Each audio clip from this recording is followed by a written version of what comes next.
Et de retour pour Underdogs saison 17. Comment tu es, Moment? Bah, ça va, super patate. Bon, bah, certes, je suis un peu fatigué de la DreamHack parce que c'était très intense du début à la fin. T'es fatigué, Ouais. fatigué, c'est fait chicoter un petit peu comme ça. Ah ouais, tout le temps partout.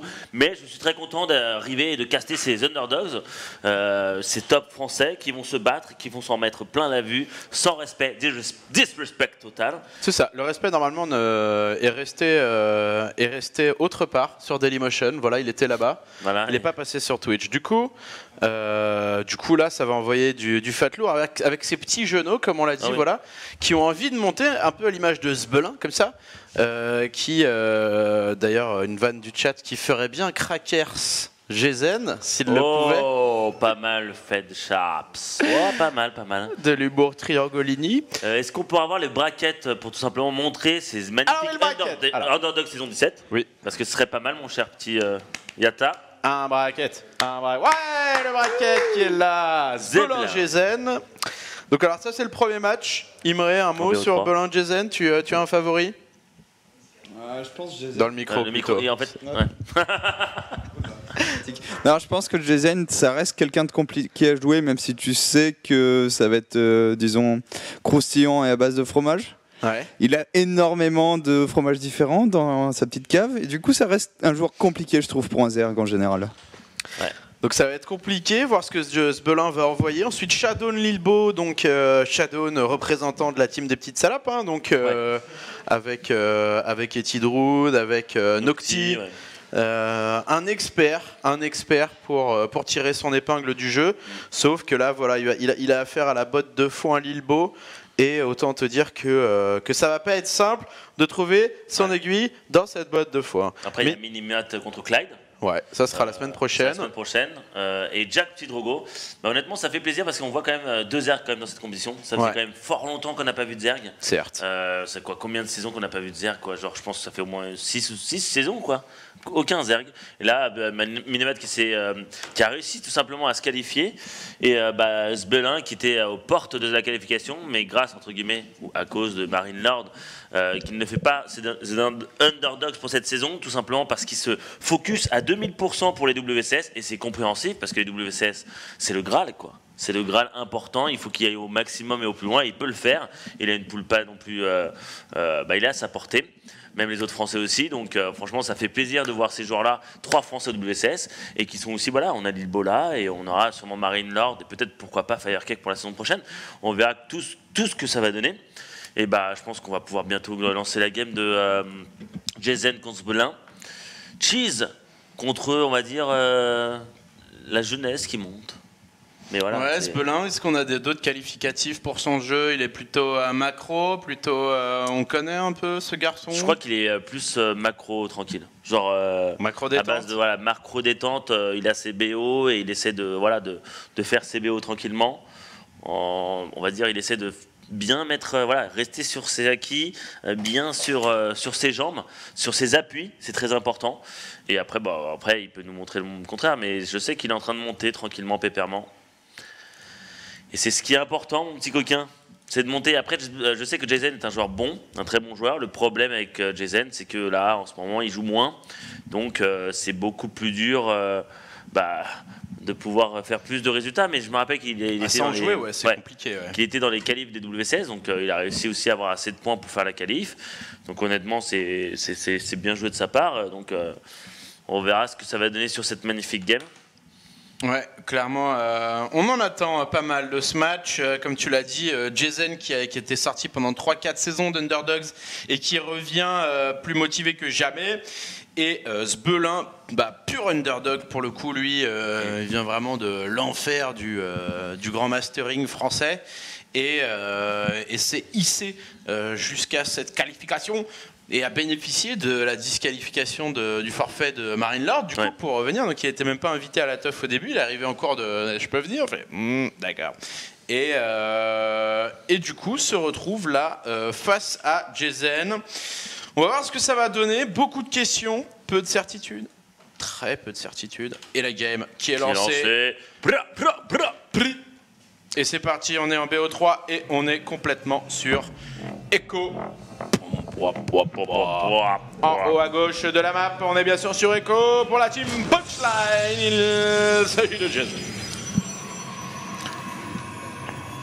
Et en bas à droite, en Zerg de l'équipe MTLEU, nous avons un Zerg qui s'appelle Zblin.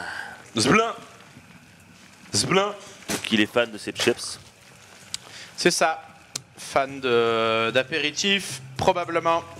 À voir s'il est fan aussi de plat principal. Hein. Est-ce qu'il va envoyer du lourd? Est-ce qu'il va envoyer du mi-molle? On attend beaucoup de toi, mon petit Zbelin. Fais de ton mieux. JLHF. Amuse-toi et bonne chance. Et sur ce logo, c'est très dur de voir ce qu'il y a marqué quand même. C'est Mistral Gaming. Mistral de Gaming, d'accord. De la team Saint-Leu. Mistral... Europe, je pense. Ah. Mistral Gaming Europe. Et donc, tout simplement, Zbelin qui connaît bien Jason. À partir de là, tu vois que le joueur Zerg, quand tu pars ce pool assez tôt, c'est que tu sais que tu joues un adversaire qui a l'habitude de teaser. Donc, il vaut mieux jouer secure pour pas te faire photo attaque ou double gate proxy, donc faire pool 15 pour qu'après le drone parte et fasse un pool 16. Donc là c'est secure, je joue sur mes bases et je me prends pas la tête, comme ça s'il y a un truc qui arrive, je suis déjà prêt à ce petit all-in. Alors à partir de Jason qui part tout simplement sur une gate gaz cyber, donc logiquement sur un seul gaz, donc c'est plutôt parti sur tout simplement expand après ce cyber normalement. C'est la standard, sinon ça partirait plus sur double gaz, mais bon voilà, c'est Zerg contre Protoss, on part souvent maintenant sur deux bases assez tôt, puisque quand tu es Protoss et que tu pars sur une base 4 gate et que c'est vu normalement, n'importe quel entre guillemets diamant gère cette attaque en tant que Zerg, tu vois. Tu vois, tu sais qu'il faut faire 5 spines, 6 spines, tu te prends pas la tête quoi. Tu arrives, si tu arrives à mapper tranquillement, tu sais qu'il faut que tu donnes un over, parce que tu as deux bases, donc tu récoltes 100 fois mieux que le Protoss. Alors que là, Zbelin, il est parti sur B3 direct. Attends, l'Overlord, oui, il a l'information grâce à l'Overlord, qu'il n'a pas encore B2, mais qui va prendre B2, qui a le Zilot qui tue le rocher, donc il prend B3 assez tôt. Donc là, Zbelin qui prend B3 sans gaz très très tôt contre une gate expand, c'est très dangereux quand même, parce que là cette fois-ci, si il faisait une petite feinte, il faisait 4 gates, là ça aurait pu surprendre, tu vois.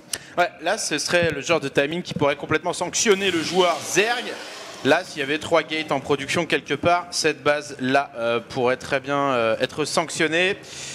Mais pour le moment, on voit que c'est pas le problème. Deuxième gaz posé par Jason. Oh yeah. Et un petit Zilot qui patrouille ici. Alors là, j'aimerais bien savoir ce que va décider Jason. C'est toujours ça en fait. C'est souvent Jason qui tout simplement mène la danse, qui aime tout simplement prendre le bras de son adversaire et qui tu fermes ta gueule et tu viens. Et donc, il est très agressif hein, parce que lui, il le fait dès le début, hein, donc il passe pas par sur les préliminaires. Hein. Lui, il est assez, assez direct. Assez direct, un boucher quoi, on peut dire. Sur son tronc, il est en train de faire les sécataires. Et là, il part sur deux gates. Alors, j'aimerais bien savoir s'il va partir sur un petit 4 gates ou 5 gates. Donc là, c'est la standard. Si tu fais 2 gates pour le wall, tu dis non, comme ça, tu passeras pas avec tes Zergling Speed si tu as des Zergling Speed. Et derrière, c'est là où tu devrais savoir s'il passe sur Forge. Donc il va partir sur les upgrades, donc il va attaquer avec un timing de 1 minute ou 2 minutes de plus. Et si derrière il fait 2 gates de plus, il pourrait essayer de faire un petit 4-5 gates. Donc on va voir ça. Speeding envoyé à 5 minutes 46. Ça t'évoque quelque chose, Imre? Ce timing de Speedling? Ah ça, mais j'essaie, ouais, on attend ce qu'il va faire là, et c'est vraiment toute la difficulté pour Zbelin, c'est qu'il va falloir anticiper alors qu'il n'aura pas forcément l'information, puisqu'avec des overs, ça reste compliqué de scouter un Protoss. Il arrive ici, topage, il y a une sentry, ça rentrera pas. Très dur de scouter comme l'a dit Imre. Du coup on y retourne ici sur la gauche. Vas-y poulet. Ouais, parce qu'il y a le conseil crépusculaire. Qui dit qu'il y a le conseil crépusculaire, c'est soit Blink assez tôt, soit DT. Parce que quand tu fais conseil crépusculaire beaucoup plus tôt que la forge, bah là tu pars limite sur un 7 gate Blink. Ça serait peut-être l'idée de Jason, et je pense que ça va être ça, parce qu'on voit le Blink balancer. On voit un stalker, attention, où ça va être vu, une gate de plus. Vu. Ah, ça a été vu. Il a vu normalement. Et du coup, voit tout ce qu'il y avait à voir dans la base du Protoss. Ici, tous les bâtiments qui sont scoutés pour le moment. On n'a pas encore Mass Gate rajouté pour Jason. Hein. Il vient tout juste de lancer son Blink. Il va le faire bientôt. Hein. Et donc, du coup, ouais, il va probablement l'envoyer rapidement. Jason sur un timing. Est-ce qu'il a posé un pylône? Non, pas pour le moment. Et il sort. Avec la petite probe ici. Et il va commencer à faire les gates commencent à être balancés. Donc voilà, là, Jason qui est parti sur un gros cheese. Normal, il n'a pas de forge pour faire les upgrades, il a fait conseil musculaire avant la forge, il balance 2 gates, il va balancer encore 3 gates je pense, il va partir sur un 7-8 gates blink, il va vouloir finir l'adversaire, il a même pas pris les gaz de sa B2, c'est vraiment le gros all-in de Jason, il arrête les productions de probe, c'est only production comme un goré. Va-t-il pouvoir gérer ça? Ça va être très dur pour Sbelin. Tout pourquoi? Parce que le creep n'est pas assez avancé, il va réussir à tuer ce rocher là. Mais le problème, c'est qu'entre la B2 et la B1, enfin la B3, pardon, il n'y a pas assez de creep, il n'y a pas de défense, il pourrait essayer de jouer avec. Il pourrait balancer du force field, dire vas-y, tes spines sont sur ta B3, mais pas sur ta B2. Vu t'as rien sur ta B2. Et donc l'idée de Jason, s'il le fait bien, c'est d'aller sur la B2 et finir la game là-dessus. Mais après, c'est pas si facile que ça. À voir comment Jason va l'attaquer. Ici, il est plutôt en train de se faire les ongles sur le rocher. 2 spine crawlers timés proprement. On va essayer de faire cracher quelques force field à son adversaire. Sbelin qui est chaud, Jason qui est chaud aussi, qui va pouvoir warper. On continue. Jason qui est là pour le kill, qui va avoir son blink dans quelques secondes ici. Le blink qui est fini pour Jason. Et il va pouvoir commencer à envoyer la sauce. Déjà pas mal de roach en production. Beaucoup de zerglings. Ouais, là il joue pas trop mal, là le truc c'est qu'il doit juste attendre. Alors qu'est-ce qu'il va décider? Il va essayer de peut-être un run by, c'est de tuer le Zilot, le pylône et l'autre pylône. Donc là le plus important c'est de gagner le maximum de temps à Sbelin pour produire comme un goy, produire, récolter. Il est sur 3 bases et ne pas s'arrêter. Il y a déjà 2 spines qui est bien positionné, j'aurais bien lancé une 3e spine. Attention, il va prendre la fight. Oh, la fight qui est prise ici. Il devrait reculer. Quand même, hein. Tous les roachs qui ne tapent pas là, il est en train. Ah là, l'engagement qui est chelou. Hein. L'engagement qui est chelou, il se fait choper ici, Sbelin, et il va beaucoup donner sans prendre énormément de troupettes. Il est en train de s'empaler. Ah non, ça va pas trop mal, mais c'est vrai qu'il aurait dû reculer là. Quand il avait les forces, il aurait dû tout reculer parce que ses spams n'attaquent pas. Il est pas sur le creep, il a besoin juste de gagner du temps. Donc les forces bloquent, il recule, ça fait bloquer aussi le propre Protoss et il pourrait produire. Là, il a l'air que lancé, il a pas le speed roach, ça va être très dur. Hein, le creep qui n'est toujours pas avancé. Et là, on voit un Jason qui amasse sa production et il va monter. Ouais, il va monter, il va essayer de passer. Un force field, il a plus énormément de force field, je crois que c'était le dernier d'ailleurs, mais les zerglings au contact des Zélotes qui taillent dans les zerglings, toute l'armée de Sbelin qui tombe.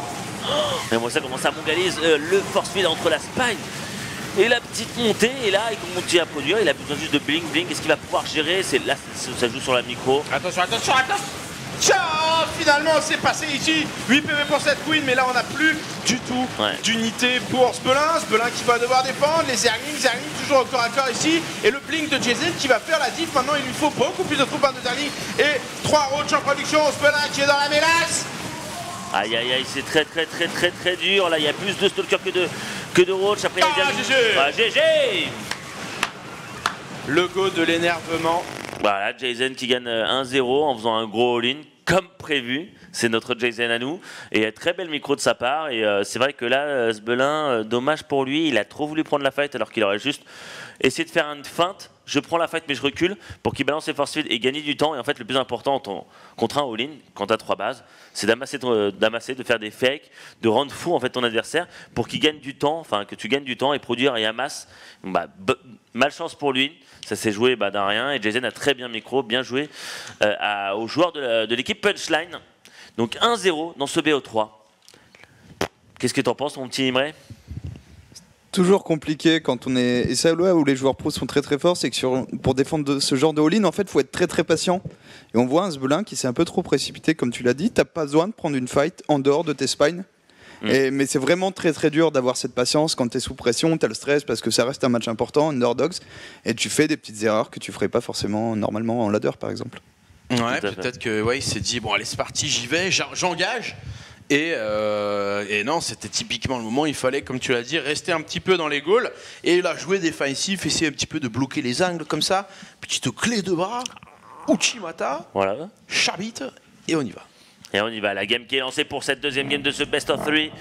Donc, toujours saison 17 des Underdogs. Nous sommes à la première game, tout simplement, premier quart de finale. Celui qui perd, tout simplement, il doit faire les Up and Dogs. Voilà. Les Up and Dogs, ça faudrait appeler ça comme ça. Up and Dogs. Sera Jason, sera Sbelin, en tout cas en bas de la map. On est sur station de recherche Vani pour la team Punchline. Jason 1-0, Jason qui poutre, mais Jason favori, c'est normal. Et en haut de la map, moment. En Zerg, en rouge de l'équipe Mistral Gaming Europe, nous avons Sbelin. On pourrait dire Sblin. Sblin. On peut dire Sbra, c'est Sblin. Sblin. On en est Sblin. pas là. Si jamais il gagne 3 fois underdog, Sblin, on transformera peut-être Sbra en Sblin. Ouais, ok. Je pense que c'est. Sblin, Sblin. Ce serait faire. Clairement. Mais il faut qu'il gagne. Il faut qu'il gagne des trucs. Sbelin qui est mené à 0 et qui, sauf si, de ma mémoire, c'est sa première fois en underdog, Sbelin. Ouais. Donc il doit avoir quand même une forme de pression mentale. Et on connaît voilà, des joueurs comme Denver, notamment le dernier dinosaure, qui avait des problèmes de stress et qui du coup tremblait si fort, tant et si bien qu'il n'arrivait plus à jouer. Bah oui, ça arrive, ça arrive. On se rappelle de Snut. Snut qui était un excellent joueur, qui est un excellent joueur toujours, et qui avait un petit mur invisible quand il jouait sur scène avec beaucoup de monde devant. Ouais. Et il le disait lui-même, il n'arrivait pas à jouer à son jeu, mais vraiment beaucoup de monde avec... il a réussi à le briser. Ouais. Mais à un moment, ça a duré quand même pas mal de temps, alors que c'était l'année dernière ou il y a 2 ans. Il était quand même fait partie des meilleurs joueurs du monde et il faisait vraiment des bonnes perfs. Et il avait ce petit mur invisible où quand il était sur scène avec beaucoup de monde en face, il jouait pas son jeu. Il avait une petite pression, un petit blocage, mais il a réussi à le faire sans souci. Un blocage, un tabou, un bouchon. Et il y a des joueurs qui ne le passent jamais ce blocage. Hein. On se rappelle aussi de Cass, qui, même s'il cassait des bouches sur le ladder, était tout patraque quand il s'agissait de gagner en tournoi. Ouais. Et donc du coup, il a toujours pas de titre à son actif, alors que le mec ponce régulièrement le jeu sans s'arrêter, sans cesser. Et on rappelle que mercredi, il y aura Whitera sur Gaming TV. Donc il va venir un peu épauler le cast de la GSL, et de 19 à 20h, il viendra jouer aussi avec vous. Donc si vous êtes chaud, ce sera dans le chan OG Subcrew sur Battle.net. Donc pour tous les abonnés. Donc il y aura Whitera dans les locaux, il viendra un petit peu distiller son skill et son humilité permanente, hein, puisque Whitera c'est probablement avec Gandhi et le Dalai Lama un des mecs les plus humbles et respectés, de terre, de la terre, de la Earth. Oui, Whitera, blanc rat, l'Ukrainien qui sera à nos côtés. Ça me fait plaisir, hein, c'est un mec super cool. Je le voyais à tous les events et on s'éclatait toujours. On l'appelle aussi Miss Barbecue aussi, parce qu'il kiffe faire les barbecues. Genre il l'avait fait 2 fois dans Costa Rica ou 3 fois. C'était lui qui gérait le barbecue là-bas. Ouais. Il gère aussi des fois l'alcool, qui était à l'ESL aussi. Ouais, il avait fait un spot où il était effectivement serveur de cocktail. Special Tactics. C'est ça, serveur de Special Tactics. Allez, c'est parti. Ici, robot posé par Jason, la Forge également qui est là. Et de son côté, Sbelin qui s'est pas fait ennuyer pour le moment et qui a pu poser du coup cette 3e base très rapidement. Donc en une stratégie 3 bases, pendant que Jason, lui part très classiquement, j'ai l'impression, une forme de set gate plus 1 d'attaque. Ouais, c'est la set gate robot quoi. C'est une set gate robot. Attends, il n'y a qu'un seul gars. Oh, alors ce BO là, le BO qui est en train de faire tout simplement Jason, c'est le BO où c'est masse Zilot avec 2 IMO. Ouais.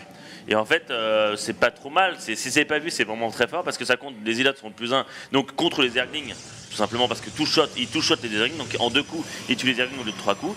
Et les Roach sont là pour tout simplement massacrer les Roach qui commencent à sortir. Parce que c'est le timing parfait où les Roach sortent et Roach pas assez, tu vois. Et vu que les IMO, c'est le contre des Roach, c'est parfait. Et là, ça va être vu. Mais est-ce que ça va être vu au bon moment? En plus, il est avec un seul IMO, je crois. Il est avec un seul IMO. Il a vu ce qu'il y avait à voir, j'ai l'impression. Hein. Il voit que la Forge tourne. Il va voir le deuxième. Il va voir le prisme qui va sortir. Sbelin qui a toute l'info. Il va falloir maintenant qu'il s'en sorte. Et la réaction directe, nid de chancre. Donc je pense qu'il sait ce qui lui arrive dans le visage. Et contre Mas Zelot, c'est sûr que un bon vieux Bata Benling, ça. En fait, pas autant que ça. Je trouve ça pas autant. C'est intelligent, mais si c'est un Protoss qui split un tout petit peu, c'est Benling, c'est du caca quoi. C'est ça le souci, c'est qu'il va avoir bien géré. Oh là là, le Zilot qui est pris à partie, c'est très bien joué de la part de Sbelin, qui prend ce Zilot, un Zilot gratuit qui n'était pas encore le plus en attaque, donc c'est bien. Mais là voilà, la production qui est là, 3 gates de plus, il va balancer sur quoi? Sur 7 gates. C'est un 7 gates, je dirais même normalement qu'il devrait faire un 8 gates. Et honnêtement, voilà quoi, ça va être autre chose. On 7 est sur gates. 7. Je pense qu'il va reproduire une autre gate plus tard parce qu'il en aura besoin. Et là, il refait un autre Warp Prism. Attends, je comprends pas là. Il fait deux Warp Prism Zealot, donc il va rendre fou en fait son adversaire. Il va mettre une grosse pression sur la B3 et sur le deuxième Warp Prism, il va sûrement balancer 4 Zealots sur la B2. Oh là là. Ouais, beaucoup de zilotes la warpé directement. C'est parti, le gros all-in. Prism ici. Et comme tu l'as dit, Jason qui arrive avec une strat complètement pétée, complètement Jason-esque. Les Benning qui connectent quand même pas mal. Toute l'armée de Jason pour le moment qui est en train de prendre double. C'est bien joué de sa part. Hein. Il n'a pas réussi à splitter, les Zerging Speed étaient là. Là maintenant il va devoir produire là à ce moment-là. Est-ce qu'il va pouvoir y aller? Et là il va rendre fou son adversaire. Il est là le warp. Du coup deuxième tentative de sniping. Les Benning qui sont snipés. Jason pour le moment qui fait le tap. Les Zealots qui sont au contact, qui ont le plus en attaque. Du coup les Zerlings qui tombent comme des mouches. Et du coup attention ici la Queen qui va se faire cartonner. Et il va falloir défendre à droite, à gauche. Ouais, là il contre pas trop mal. Le problème c'est qu'il a quand même perdu 2 queens, donc ça aura moins de production et surtout quand il fait que du Zergling, je pense que ça, il va amasser beaucoup d'argent. Attention, la petite micro de la part de Jason, pas trop mal, il va pouvoir reproduire, il essaie de gérer pour tuer les bannings, c'est pas trop mal de la part de Jason qui fait un gros all-in et regardez-moi l'argent qu'il a, il va pouvoir reproduire 8 Zealots direct, il va le faire je pense. Regarde-moi ça, maintenant là, tu le fais ou pas? Non, tu le fais pas? Il pourrait produire 8 Zealots. Il sait qu'il est attendu pour le moment. Voilà, les Zealots qui sont claqués. Le Limo qui va générer l'aggro. Du coup, les Zealots qui sortent quand même et qui font un peu la gueule. C'est normal, ils sont fait taper en cours de faxing. Et pour le moment, Jason qui est en train de passer. Il est en train de le faire. Il a tué les 2 queens de les bases. Donc c'est réussi à casser GG. Et voilà, comme on a dit, Jason, ça rime à sale, solitude, et c'est en plein direct. Ça rime aussi efficacité. Eh oui, hein, c'est bien joué de sa part, très bon BO. C'est passé crème, c'est très intelligent aussi son BO de partir sur le plus en attaque, plus IMO.